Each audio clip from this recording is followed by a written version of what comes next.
Sveiki visi, kurie žiūrite šitą video. Aš esu Vidas Rachlevičius ir čia yra vektoriai.lt.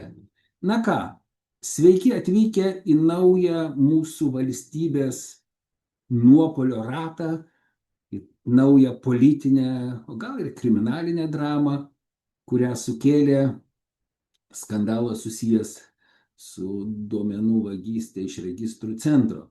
Na, dabar socialiniuose tinkluose ir šiaip daug kas šmaikštauja, kaip čia pavadinti tokią valstybę. Kažkas yra pasakęs, parašęs, kad tai yra valstybė anekdotas.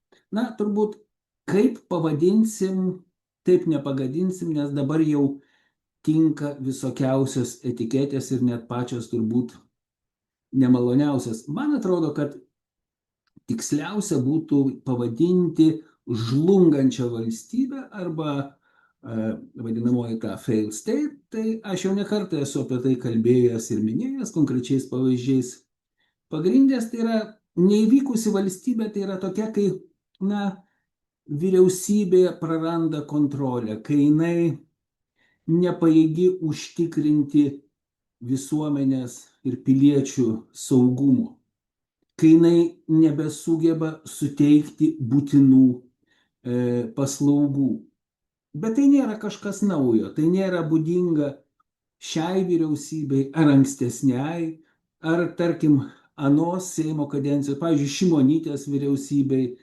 Na, prisiminkime tuos visus mūsų politikus, ministrus, visas tas Bilotaitės, Dobrovolskas, Kairius, Dulkius.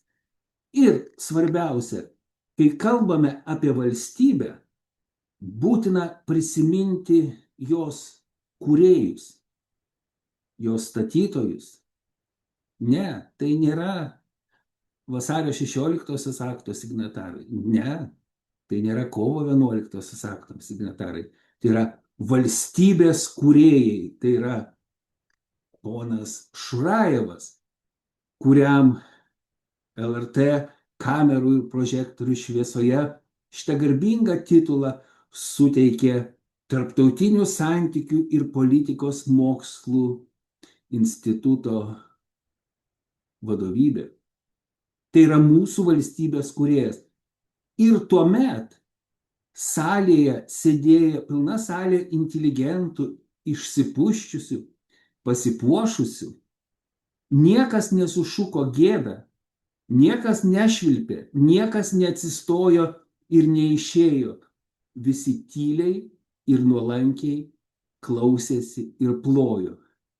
Štai, ponios ir ponai, tai dabar tie, kurie piktinasi Ruginienės vyriausybę, prisiminkite, kai buvote salėje ir kai Šurajevui plojot, kad jis yra mūsų valstybės kūrėjas. Štai, kai tokie žmonės kūrė, tai štai ir turim rezultatą.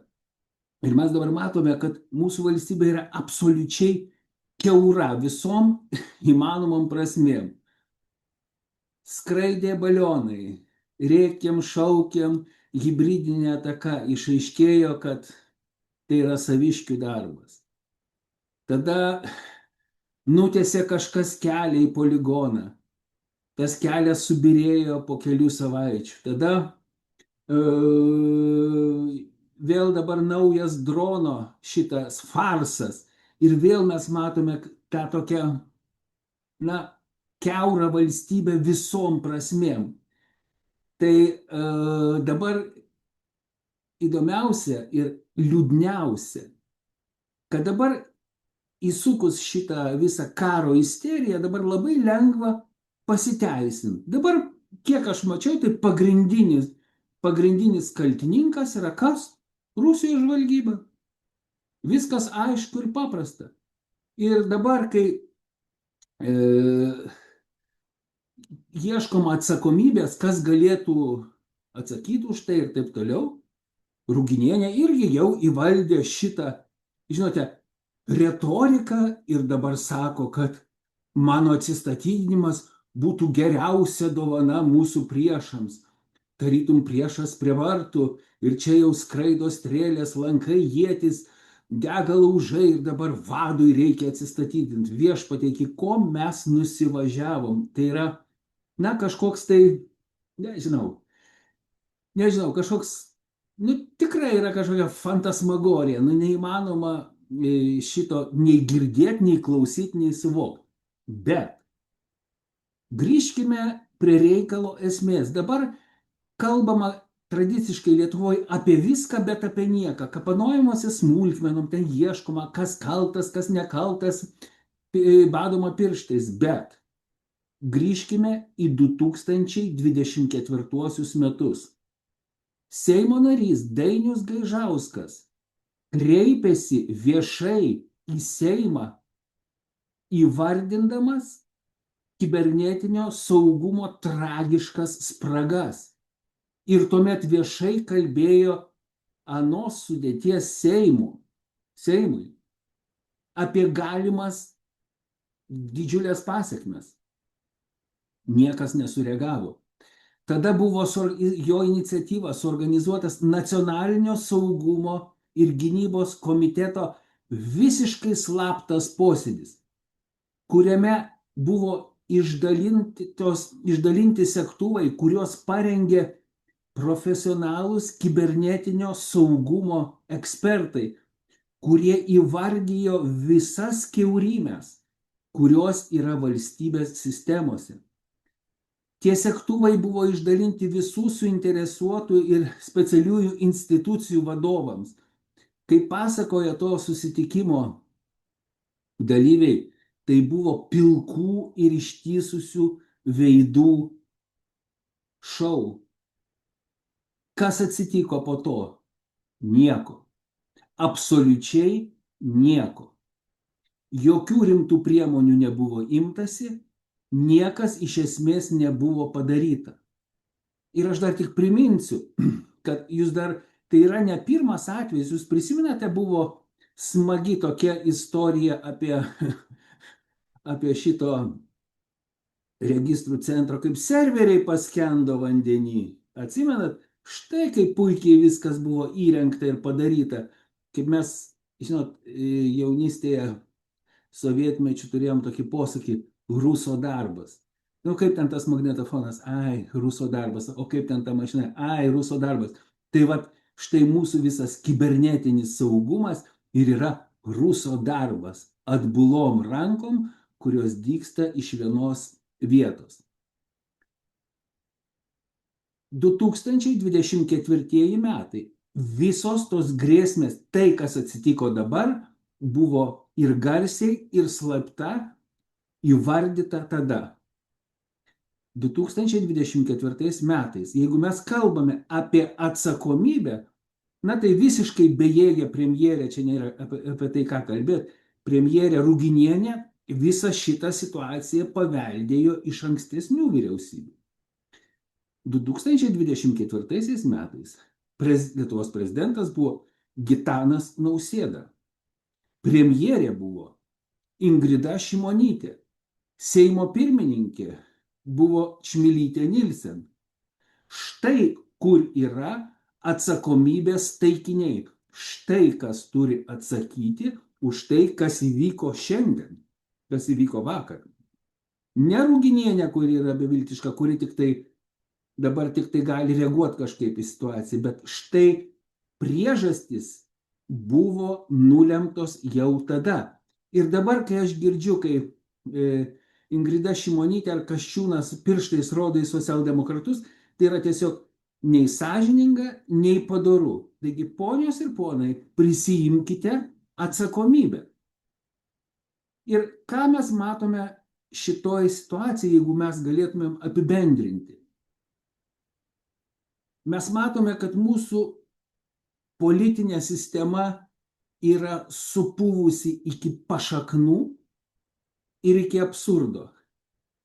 Nes visos šitos problemos, pavyzdžiui, su sistemų saugumu, su ten tais visais keliais, su viskuo, tai yra tų korumpuotų, neskaidrių ir pilkų konkursų rezultatas.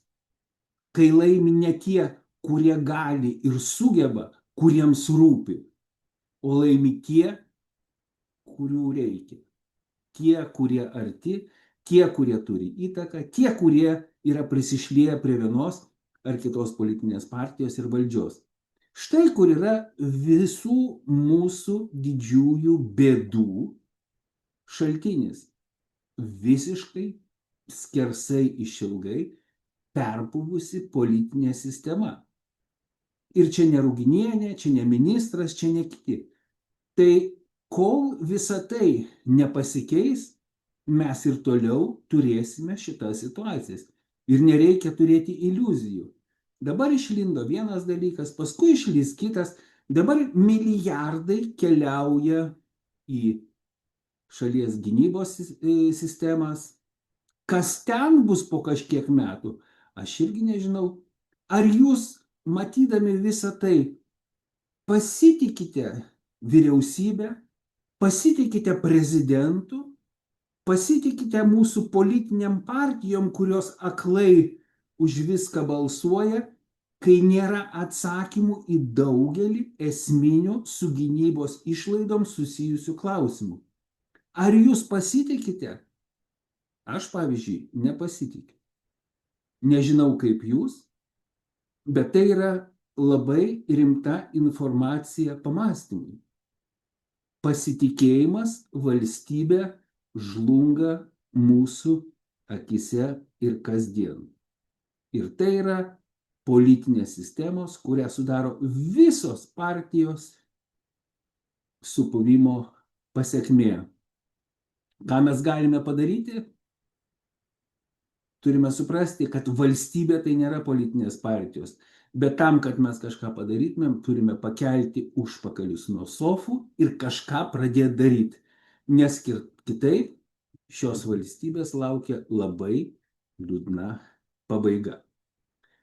Jeigu jums patiko šitas video, nepamirškite paspausti ženklelį patinka, užsiprenumeruokite šitą kanalą ir mes vėl susitiksime ir vėl aptarsime aktualiausius mūsų valstybei ir mums visiems rūpimus klausimus. Tai iki pasimatymo šiame kanale ir vektoriuose.lt.